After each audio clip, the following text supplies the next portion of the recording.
और मैं खुशी के मारे मैंने ध्यान नहीं दिया और मेरी फ़ोन की स्क्रीन टूट गई। तो गाइस अभी मैं हूँ हमारे घर के बाहर। And hello everyone, welcome back to my YouTube channel. आज मैं बहुत खुश हूँ। सो गाइस, जैसा कि आप देख पा रहे हो, मैं फ्रैंकफर्ट एयरपोर्ट पे हूँ और मैं कहीं पहले मैंने इन्फॉर्मेशन के लिए वीडियो बनाई थी। आज मैंने सोचा थोड़ा घूम आते हैं इधर उधर थोड़ा। सो आप लोगों को मैं उस हिसाब से भी बताऊंगी कि आप अगर जर्मनी से बाहर जा रहे हो तो आपको, क्योंकि आपको पता होगा जो लोग जर्मनी में रह रहे हैं और जो लोग नहीं रह रहे या फिर नए आए हैं उनके लिए भी, कि यहाँ पे जो डॉयचे बान जो ट्रेनें हैं वो बहुत लेट होती हैं। तो इसीलिए मैंने यहाँ पे आने के लिए कैब ली, क्योंकि मुझे पता है कि यहाँ की ट्रेनों पे कभी भरोसा नहीं करना। किसी भी चीज़ पे भरोसा कर लो पर ट्रेनों पे नहीं।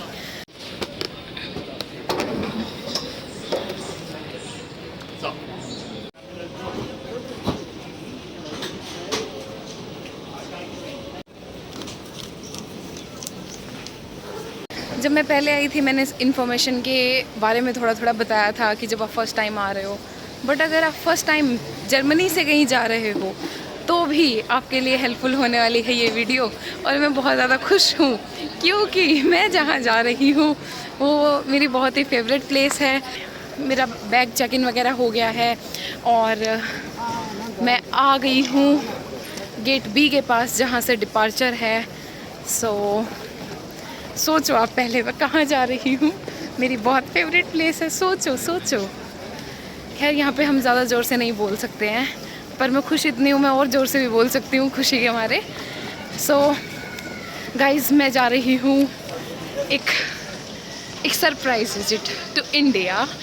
यस, टू इंडिया, क्योंकि बस एकदम से प्लान बन गया कि जाना है। तो खैर मैं बैठ के बताती हूँ कि मैंने क्यों ऐसा सोचा एकदम से कि चलते हैं। हालांकि मुझे कम ही टाइम हुआ था, मैंने सोचा था 1.5-2 साल में चलेंगे कभी, अभी टाइम है, अभी इतना जल्दी नहीं, बट अभी जा रहे हैं। तो अभी मैं मेरा इमिग्रेशन करवा लेती हूँ, उसके बाद में I will sit and then I will talk. So guys, अभी मेरे फ़ोन की स्क्रीन भी टूट चुकी है क्योंकि मैंने बोर्डिंग पास फ़ोन से दिखाना था और मैं खुशी के मारे मैंने ध्यान नहीं दिया और मेरी फ़ोन की स्क्रीन टूट गई।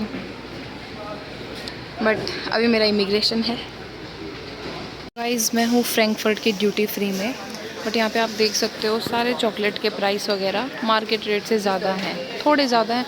सो मैं यही सजेस्ट करूँगी आपको कि जब भी आप घर जा रहे हो तो अपने लिए चीज़ें वहाँ से ऑलरेडी मार्केट से लेके आओ नॉर्मल। अभी आप देखो जर्मनी में दारू सस्ती है, बट ये स्टिल 47 यूरो की, ये वाली 70 यूरो की, मतलब कि ऑलमोस्ट 7,000 की, राइट?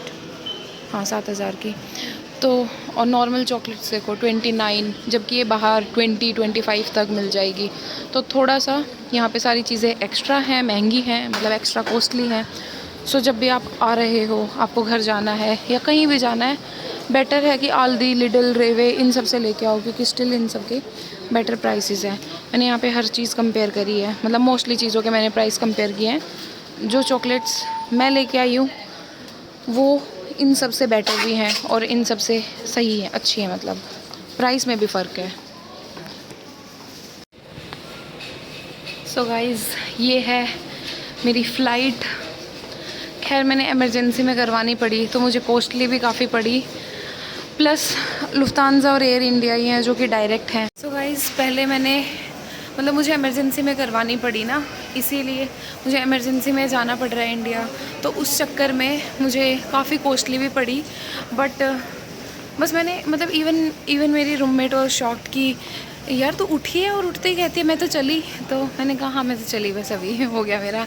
तो बट कॉस्टली भी पड़ी। सो इट बेटर कि अगर आपको जाना है सो 1-2 महीने पहले एटलीस्ट आप अपनी फ़्लाइट बुक करवा लें, क्योंकि अभी मुझे डायरेक्ट फ़्लाइट चाहिए थी।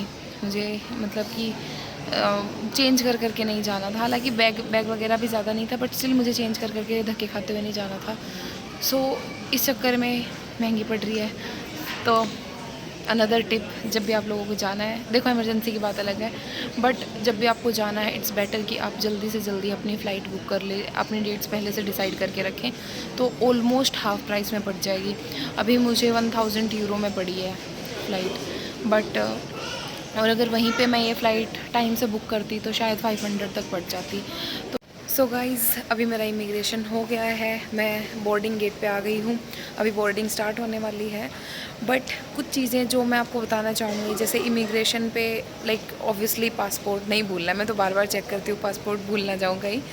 उसके अलावा अगर ऑसवाइस, अगर आपका वीज़ा जल्दी ही ख़त्म होने वाला है तो ब्रिंग योर ऑसवाइस टू, क्योंकि वो भी चेक होता है अगर आपका वीज़ा ख़त्म होने में। जैसे मेरा वीज़ा ख़त्म होने में 15 दिन है और मैं इंडिया जा रही हूँ 10 दिन के लिए, विद 12 दिन के लिए, with a great risk.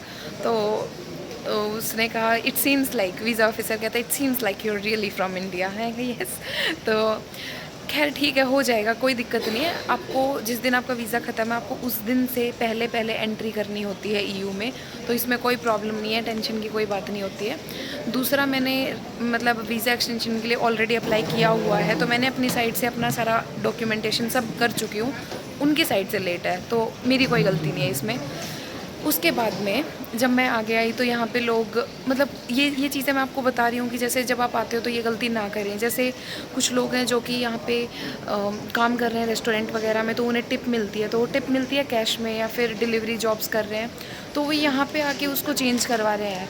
But यहाँ पे आके एयरपोर्ट पे अगेन चीज़ें महंगी होती हैं, सारी चीज़ें महंगी हैं। सो इट्स बेटर कि जब आप जॉब कर रहे हो तो एक वीक पहले, जैसे देखो मेरा इमरजेंसी केस था, मैं तो सीधा मुंह उठा के आई हूँ, सीधा बस आँख खुली, मैं सोच रही हूँ कल इंडिया जाती हूँ, और फ़्लाइट बुक की और मैं चल पड़ी। तो लाइक उससे पहले वाले दिन भी मैं जॉब पे थी, तो मेरे पास लिटरली इतना टाइम भी नहीं था कि मैं मतलब कि मैं पैकिंग भी अच्छे से कर लूँ, मेरे पास इतना टाइम भी नहीं था। बट ये गलतियाँ मत करो, आप अपना कैश वगैरह ज़्यादा यहाँ पे मत लेके आओ कन्वर्ट करवाने के लिए, क्योंकि आप इतनी मेहनत करके पैसा कमा रहे हो, उसके ऊपर यहाँ से कन्वर्ट करवाने के टैक्सेस फिर से दे रहे हो, चार्जेस दे रहे हो। इससे बेटर है जो भी आपका बैंक है, डॉइचे बैंक है, स्पारका से, जो भी ईयू में, बेसिकली जर्मनी में जो आपका बैंक है, उसके अंदर आप अपने मतलब मंथली डिपॉजिट करवाते रहो धीरे धीरे, और वहाँ से आप किसी थर्ड पार्टी से या कैसे भी आप इंडिया भेज सकते हो पैसे। क्योंकि यहाँ पे आके अब वो बंदा करवा रहा है, कैश कन्वर्ट करवा रहा है, वो मतलब आईएनआर में चेंज करने के उससे ज़्यादा, भले ही करेंसी रेट कितना भी अच्छा चल रहा हो, ये लोग अपने चार्जेस लेते हैं। सो इस चीज़ का ध्यान रखें। तीसरी चीज़, दूसरी या तीसरी जो भी है, उसके बाद में यहाँ पे देखो इंटरनेशनल एयरपोर्ट है तो चल रहा है ना, इंग्लिश में भी चल रही हैं चीज़ें, कोई दिक्कत नहीं है। बट इट्स बेटर कि जब आप आते हो तो ज़्यादा से ज़्यादा आप जर्मन सीख के आओ, क्योंकि मतलब मैं खुद बहुत ऐसे मैंने चिल कर लिया था कि ठीक है यार, कि जब 7-8 यूनिवर्सिटी से पब्लिक यूनिवर्सिटी है, एडमिशन आ गया, इतना भी क्या टेंशन लेने की ज़रूरत है। तो फिर मैंने बहुत थोड़ा पढ़ा था, मैंने कोई टेस्ट वगैरह, लैंग्वेज का टेस्ट नहीं दिया, जर्मन लैंग्वेज का टेस्ट नहीं दिया, बट मैंने बहुत थोड़ी पढ़ी थी, तो मेरा काम चल जाता है, समझ आ जाता है थोड़ा बहुत, हाला हाला ये सब हो जाता है, मतलब ना ये है। बट यहाँ पे ग्रोथ और प्रमोशंस के लिए ना लैंग्वेज बहुत ज़रूरी है, जर्मन लैंग्वेज।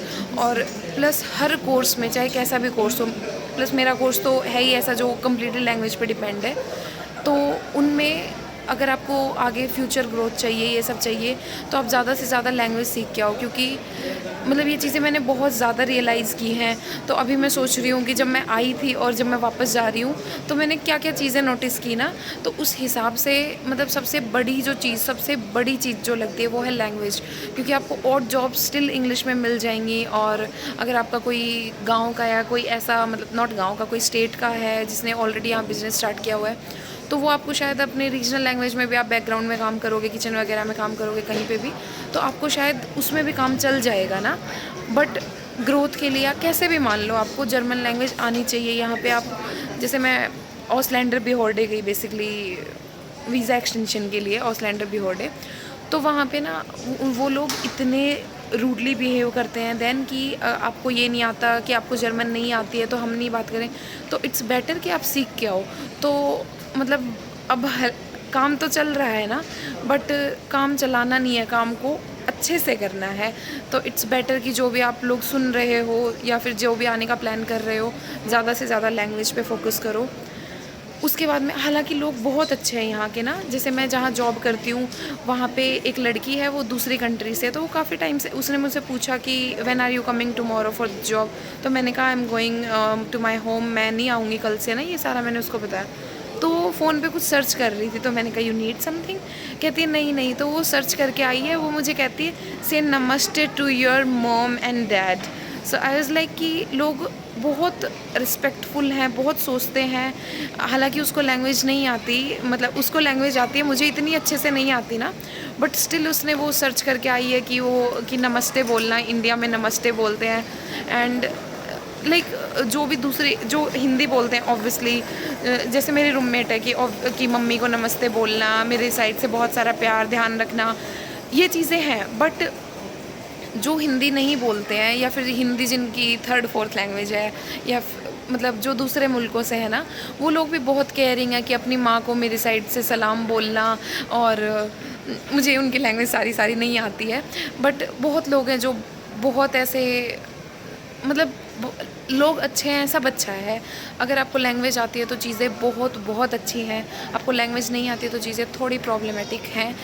बट या आई थिंक यही है अभी के लिए। तो मैं बस यही सजेशन देना चाहूँगी कि जितना हो सके, इवन लोग पढ़ाई से ज़्यादा लैंग्वेज पे फोकस करते हैं, क्योंकि कोर्सेज हम स्टिल निकाल लेंगे, एक्सटेंड कर लेंगे, निकाल लेंगे, but language is must.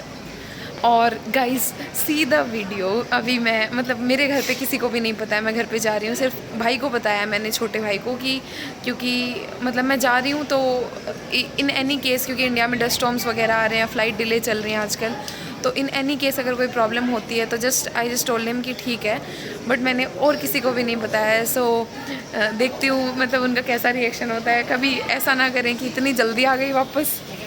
I am in the flight, तो बीच में मुझे उस टाइम पे वीडियो बंद करनी पड़ी, क्योंकि बोर्डिंग पे सब जा चुके थे, और मैं मतलब सब तो नहीं, आधे से ज़्यादा लोग जा चुके थे। तो मैंने अपने घर पे किसी को भी नहीं बताया, सिर्फ मेरे भाई को बताया है कि मैं थोड़ा सा लेट हो जाऊंगी। बाकी इट्स अ कंप्लीट सरप्राइज़ उनके लिए, क्योंकि अभी मतलब जस्ट अभी बात हुई मेरी मम्मी से, तो मेरी मम्मी कहती है अब जब तक तू आएगी तब तक 1-2 साल हो जाएंगे, पता भी नहीं कि कब इंसान कब आए। मुझे मन मन में ऐसे हो रहा है, मेरे दिल से आवाज़ आ रही है मैं बोलूँ कि मैं आ रही हूँ, मैं रास्ते में हूँ, मैं सुबह पहुँच जाऊँगी। बट थोड़ा सा मुझे कंट्रोल करना पड़ेगा, क्योंकि मैं अपनी मम्मी से बहुत सारी चीज़ें शेयर करती हूँ, सारी चीज़ें मैं उनसे शेयर करती हूँ। तो मुझे अब इतना वो हो रहा है, मैं कैसे बोलूँ मैंने कहा कि खैर ठीक है, कल मैं पहुँच जाऊँगी, मैं देखती हूँ मेरी मम्मी कैसे रिएक्ट करती है। कि क्योंकि आई डोंट नो कैसे रिएक्ट, मे बी उन्होंने ऐसा एक्सपेक्ट ना किया हो कि इतनी जल्दी आ गई, इतनी जल्दी कैसे आ गई, कभी ऐसा रिएक्ट कर दे, पर कैसा भी करे खैर ठीक है। हाँ, तो गाइज़, और मैं क्यों जा रही हूँ मैं ये भी बताती हूँ, क्योंकि जब मैं इंडिया से आई थी तो मैंने नहीं सोचा था इतना जल्दी जाने का, बट अभी कुछ हुआ कुछ ऐसे कि मैंने टिकट्स करवाई, मैंने मतलब कि मुझे ऐसे 1-2 लोगों ने भी बोला कि जिनकी मदर नहीं है ना, तो उन्होंने कहा कि जब तक माँ बाप हैं तब तक ठीक है, जब तक नहीं होते पैसा कितना भी कमा लो कोई फ़र्क नहीं पड़ता है, पैसा रखा रह जाएगा ये वो। 1-2 मैंने ऐसे रील भी देख ली कि जब माँ बाप ना हो इतना पैसा कमाने का क्या फ़ायदा, ये वो, मतलब वो सेम टू सेम चीज़ें वो। हालांकि मतलब आई एम नॉट इमोशनल बेवकूफ़, ऐसे ही ये चीज़ें देख के नहीं मुँह उठा के चली मैं। मतलब घर के भी कुछ काम थे जहाँ मुझे लगा कि ठीक है मुझे जाना चाहिए, not so important but normal थे, बट फिर मुझे लगा कि चलो ठीक है चल आते हैं, कि क्योंकि मुझे इंटर्नशिप वगैरह भी करनी है, तो वो पता नहीं कि फिर इसी साल में करने का मैंने प्लान किया कि वो साल के एंडिंग में हो या कब हो, तो शायद मैं फिर अगले ही साल में जा पाऊँ। तो इसलिए मैंने सोचा कि अभी टाइम कम था, और आई डोंट नो मैंने बहुत कम दिन का किया है, बट ठीक है।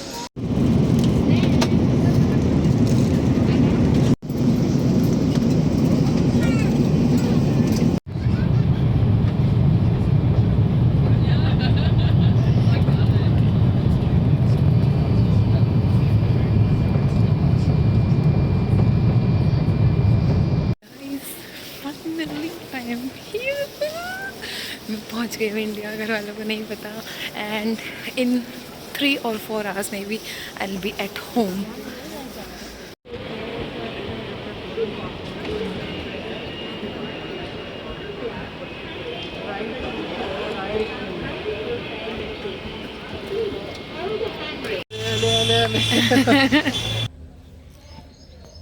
तो गाइस अभी मैं कर रही हूँ मेरी मम्मी को कॉल, मैं पूछती हूँ कि कहाँ है क्या है।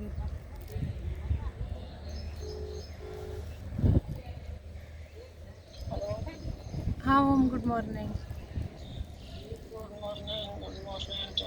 इतनी जल्दी कैसे जग गया ये? जाग गया, ही थोड़ी नींद को नहीं थी। और आप क्या कर रही हो? चलो वेरी गुड। ओहो। और शीशी क्या मानू? मजूरा दो ही काम और हीर पोचा और शीशी मानू? मानो बड़ी मंडली से। चलो 1 मिनट में करो, रुको अभी कर रहा हूँ। तो गाइस अभी मैं हूँ हमारे घर के बाहर में, ये है हमारा घर।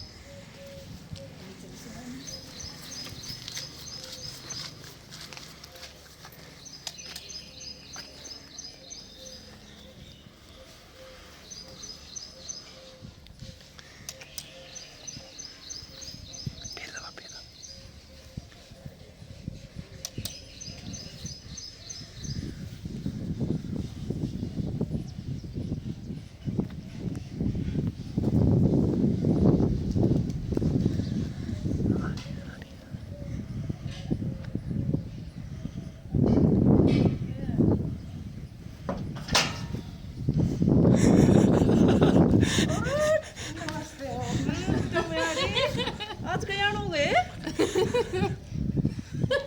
मकड़ी कटा की तुम आज हवा से उठ के रोंटो बताई को ना तू मैं क्यों बताऊँ? सरप्राइज।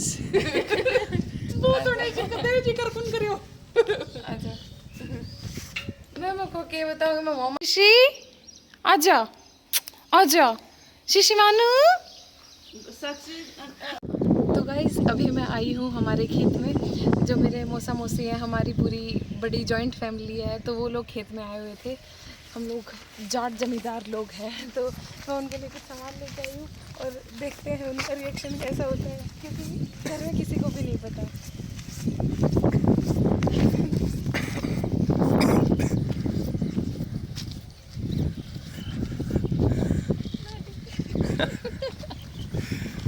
हो रहे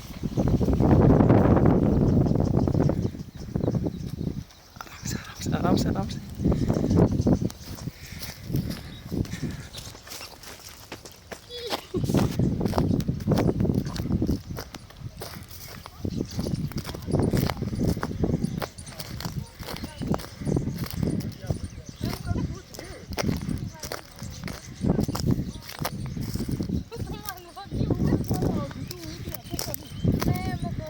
थोड़ी चाय पानी ले आओ, थोड़ा सामान ले आओ।